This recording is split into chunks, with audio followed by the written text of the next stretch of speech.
So we're down to the final letter of the second word, which is S, which is serve others. Roland, I got to tell you, it's my favorite. This is my heartbeat. This is why I believe I was born to be a servant leader. I love to serve others. Most of my life, I wanted to be served. But when you understand who he is in your life and that spirit, that same spirit that raised Jesus from the dead is in you and me if we know Christ and we heed to that spirit, you cannot not want to serve others. So this is a natural one for me. What about for you? Talk to me about that. Well, as I mentioned before, it was the excellence in all I do was my natural, and my being compassionate was my most unnatural. So I'm glad to hear this, because to serve others is actually the roundup, the epitome of all of it in one. That's what Jesus came, right? Jesus came and he served others in his life. He washed the disciples' feet, although he was their master. And back in the day, that's what the servant girl, we talked about the cleaning crew, but lower than the cleaning crew is the girl washing the disciples' feet, or the people's feet at the dinner. Back then they had no socks. They're wearing just sandals. Their feet are dusty, dirty. There might be an open sewer. There might be animal dung on the street. And on here they come into the house and they're going to get their feet washed by the lowly girl who's not trained to do anything else except just to wash feet because that's her job. Jesus stoops down and washes feet. If he's setting that example of serving his disciples by washing feet and telling them, it's not about any structure. The greatest will be the least will be the greatest, etc. It's about serving other people. I'm glad to hear that's your heart. So how can I, if I'm serving other people, how can I achieve what I'm supposed to be achieving? Through the serving, right? It's not about, this is where we get a little confused. We think about, what am I going to achieve? Yeah. We've got this perspective that's my perspective. What does God want to do with me? Remember the Lord's Prayer. Your will be done on heaven and earth, thy kingdom come. It's about God's kingdom. God never said, I'm going to build Joe into an enterprise, I'm going to build legacy-minded men. That may be a tool, but that's not what it's about. It's about building the kingdom of God. And so as we serve, it's like the story about the starfish on the beach, the 10,000 starfish, and the little boy is throwing them in the water. And the old man says, why are you throwing them in the water? There's like thousands of starfish. You're not making any difference. And the little boy says, it made all the difference to that starfish. And when we serve others, it's the same way. We may not build an enterprise. You may not start legacy-minded men. You may not start a ministry. You may just be working a regular job. You may not even like your job. But you know what? It's how we do it. It's how we serve other people that makes all the difference. And when we take these words nicer and blessed and we end up with serving, that wraps everything into the one ball of wax, one thing. It's serving. That's what we're called to do. Yep. And we're not seeing that too often today.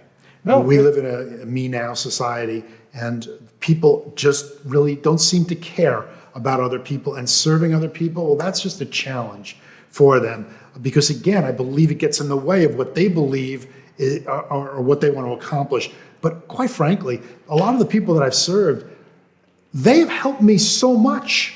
First of all, they've helped me grow as a man of God. Because when I serve somebody, especially if you serve somebody that doesn't necessarily want to be served. When I lost my company, I mentioned earlier, we started a consulting practice to get back on our feet. This is 2 years after the situation. And then we started a newspaper, but I didn't have any money. And all of a sudden in the mail, I got a check from the church, my church, for $1,000. Well, I got so angry. And my wife said, what is wrong with you? I said, I give the money to the church. They don't give it to me.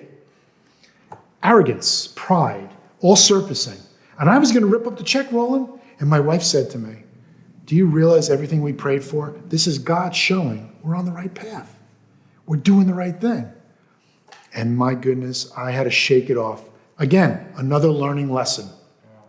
But serving others is the greatest thing you could ever do. Because when you place yourself in a situation where I am putting everybody else first, I am going to push them, help push them to the next level. You never know who you're pushing. It could be the next Billy Graham, the next Luis Palau, that they needed that help from you that God called you to do in Ephesians 2:10.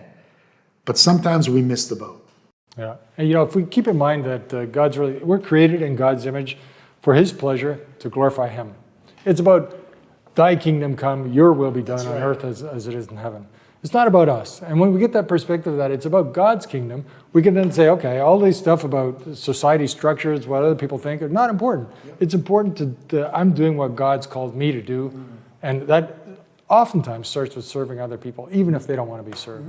And the verse out of 1 Corinthians 10:31, everything you do, do it to the glory of God.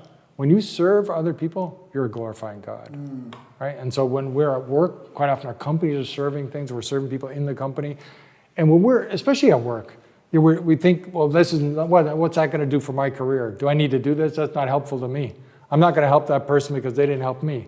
But when we serve other people, when we help people, even if they don't help us, we're making an impact. And it's one day, we're going to come up to heaven and they're going to play not only the YouTube flicks that we hope they don't play, but they're going to play these flicks like, look, you helped this person. You know, you said this to somebody and they came up as a Christian because of that. Yeah. And we don't know our impact. And in fact, I think for me anyway, it's good that I don't know what my impact is. Sometimes people come back and, about 5 years ago you met me and you said this. I think, I said that? Really? I don't remember it, but okay, if you say so. But if we're taking credit for things ourselves and patting ourselves on the back, like I explained to you that yesterday I spoke to this couple and that I helped this guy who was in the hospital. I stepped out and just asked him and I helped him because I had all the right tools and stuff.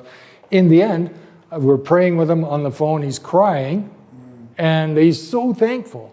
He wrote me a text. I never got anything like this before. You are my hero. Now, okay, I didn't quite know what to do with it. It's like, when we serve people, we just want to serve. So it's like, okay, thank you. But, God gifted me. God's going to gift you to do something too. Pass it on, buddy.